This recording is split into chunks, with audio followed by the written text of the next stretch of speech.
যে আমেরিকাকে আমরা এতদিন অদম্য শক্তি মনে করতাম, সেই আমেরিকাই আজ এমন এক জায়গায় এসে দাঁড়িয়েছে যেখানে জয় বললেও সেটাকে জয় মনে হচ্ছে না। তাহলে কি আসলেই এই যুদ্ধের গল্পটা অন্যদিকে মন নিচ্ছে? আসসালামু আলাইকুম, স্বাগতম আপনাদের হেডলাইন বাংলাতে। আজ আমরা বিশ্লেষণ করব এমন এক ভাষণ যেখানে শব্দগুলো জয়ের, কিন্তু অর্থটা যেন পরাজয়ের দিকে ঝুঁকে আছে। শুরুতেই একটা প্রশ্ন, আপনার কাছে কি মনে হয়েছে এই যুদ্ধের আসল অবস্থা কি? জয় নাকি আটকে যাওয়া এক বাস্তবতা? কমেন্টে জানিয়ে দিন। শেষ পর্যন্ত যেন এক অদ্ভুত দৃশ্যই দেখা গেল।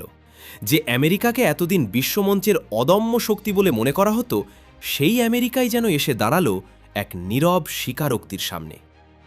সরাসরি কেউ বলেনি আমরা হেরে গেছি, কিন্তু ডোনাল্ড ট্রাম্প এর জাতির উদ্দেশ্যে দেওয়া ভাষণের ভাজে ভাজে সেই কথাটাই যেন লুকিয়েছিল। ভদ্রলোক মুখে বলছেন জিতেছেন, কিন্তু যুদ্ধের চিন্তায় ঝুলে পড়া জোয়াল যেন অন্য কথা বলছে। শব্দে শব্দে তিনি বিজয়ের মালা গাঁথতে চাইলেন, কিন্তু সেই মালার ফুলগুলো কোথাও শুকনো, কোথাও আবার সুতো ছিঁড়ে ঝুলে পড়ছে। তিনি বললেন, লক্ষ্য প্রায় পূরণ, শত্রু দুর্বল, আমেরিকা আগের চেয়ে শক্তিশালী। কিন্তু প্রশ্ন হলো, যদি সব ঠিকই থাকে তাহলে এই শূন্যতা কেন? ভিডিওটা যদি এখন পর্যন্ত আপনার চিন্তাকে একটু নাড়া দিয়ে থাকে তাহলে একটা লাইক দিয়ে দিন আর হেডলাইন বাংলা সাবস্ক্রাইব করে পাশে থাকুন। কারণ বিজয়ের গল্পে সাধারণত একটা স্পষ্ট শেষ থাকে, এখানে সেই শেষ নেই। আছে শুধু আরও কিছুদিন চালিয়ে যাওয়ার কথা। দেখলে মনে হয় যেন এক ছাত্র পরীক্ষা দিয়ে বের হয়ে বলছে ভালো হয়েছে, অথচ নিজের মনেই জানে কিছু প্রশ্ন ফাঁকা রয়ে গেছে। এই ভাষণের ভেতর দিয়ে আসলে যে সত্যটা উঠে আসে সেটা হলো, আমেরিকার যুদ্ধটা জেতেনি আবার হারেওনি, বরং এমন এক জায়গায় এসে দাঁড়িয়েছে যেখানে পিছু হটা ছাড়া আর কোনো সম্মানজনক পথ চোখে পড়ছে না।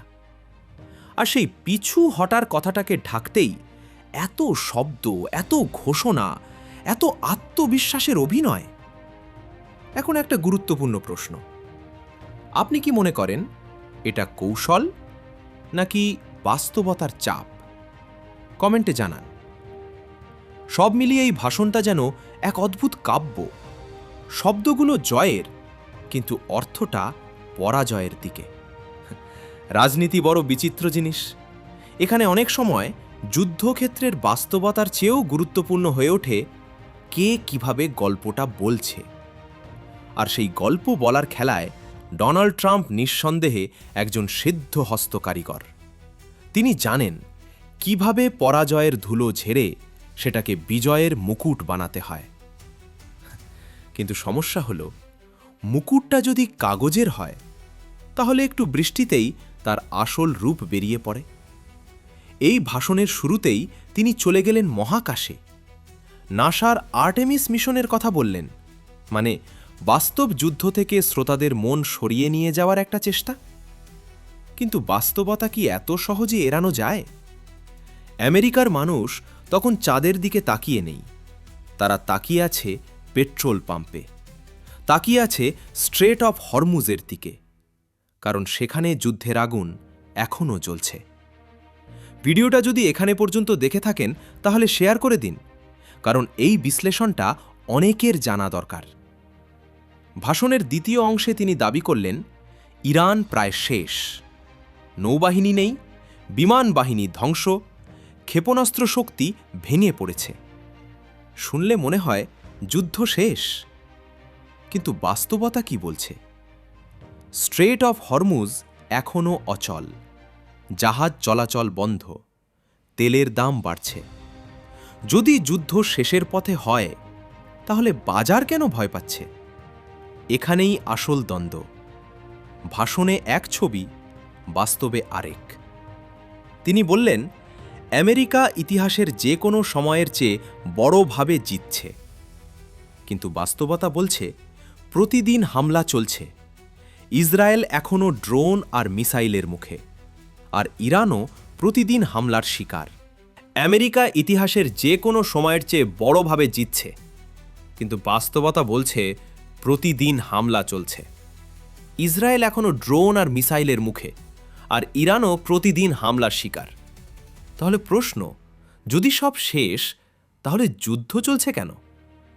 এই ভাষণের সবচেয়ে বড় বৈশিষ্ট্য হল, যা বলা হয়েছে তার চেয়েও বেশি গুরুত্বপূর্ণ যা বলা হয়নি। ১৯ মিনিট কথা বললেন, কিন্তু একবারও বলেননি শেষ কোথায়, বিজয়ের সংজ্ঞা কি, লক্ষ্য কি। এই জায়গায় এসে পুরো বিষয়টা কুয়াশার মতো হয়ে যায়। ভিডিওর এই পর্যায়ে একটা প্রশ্ন, আপনি কি মনে করেন আমেরিকা নিজেই জানে তাদের লক্ষ্য কি, নাকি তারা আটকে গেছে? কমেন্টে জানান। তিনি বললেন, কৌশলগত লক্ষ্য পূরণ হয়েছে, কিন্তু সেই লক্ষ্য কি ছিল?